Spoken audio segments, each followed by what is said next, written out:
তোমাদেরকে আগের একটা ভিডিওতে বলেছিলাম যে বছর পড়তেই আমরা ঘুরতে যাচ্ছিলাম ফ্যামিলি নিয়ে। সেজে পিসিমণির বাড়িতে গিয়েছিলাম, সেটাও তোমাদের জানানো হয়েছিল। তো সেজে পিসিমণির বাড়ি থেকে বেশ কিছুক্ষণ মানে আধ ঘন্টা মতো যেতে হবে। ওখানে মিতুন দিদির বাড়ি, মানে সেজে পিসিমণির বড় মেয়ের বাড়ি।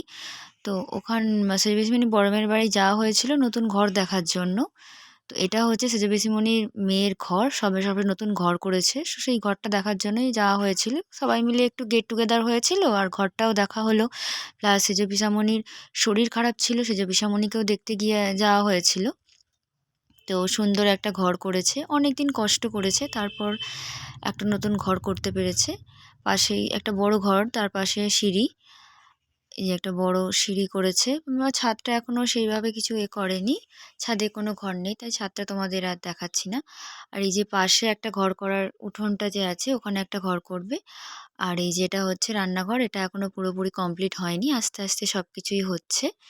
আর পাশেই আছে বাথরুম। আর সামনেটা একটু কলঘর মতো করেছে। পিসেমণির শরীর খারাপ, সবাই মিলে গেলাম, বেশ ভালোই লাগলো। আর যেহেতু মিতুন দিদির বাড়িটা কাছাকাছি, তাই আর সেটা মিস করি কেন, নতুন ঘরও দেখা হয়ে গেল, এক কাজে দুটো কাজ মিটেও গেল। তো এই সিঁড়ির ওপরে আপাতত রান্না করছে, এটাই হচ্ছে মিতুন দিদি, সিঁড়ির ওপরে আপাতত রান্না করছে, কারণ রান্নাঘরটা তো এখনও কমপ্লিট হয়নি। তার মধ্যে এমন এক কাণ্ড বেঁধেছে, মিতুন দিদি পড়ে গিয়ে পায়ে একটু চোট লেগেছে, সেই জন্য একটু অসুবিধাই হচ্ছে খুব। আর এখানে একটা ছোট করে মন্দির করেছে, মন্দিরটাও এখনও পুরো সেট আপ হয়নি, আস্তে আস্তে সব কিছুই হবে। তো পুরোপুরি কমপ্লিট হওয়ার আগেই যেহেতু আমরা গেছিলাম সেজে পিসামণিকে দেখতে, তো সেই উদ্দেশ্যে চলে গিয়েছিলাম। কারণ পুজোর সময় যখন সত্যনারায়ণ পুজো দিয়েছিল তখন যাওয়া হয়নি, তো ভাবলাম যে একবার যাচ্ছি যখন তাহলে দেখেই আসি।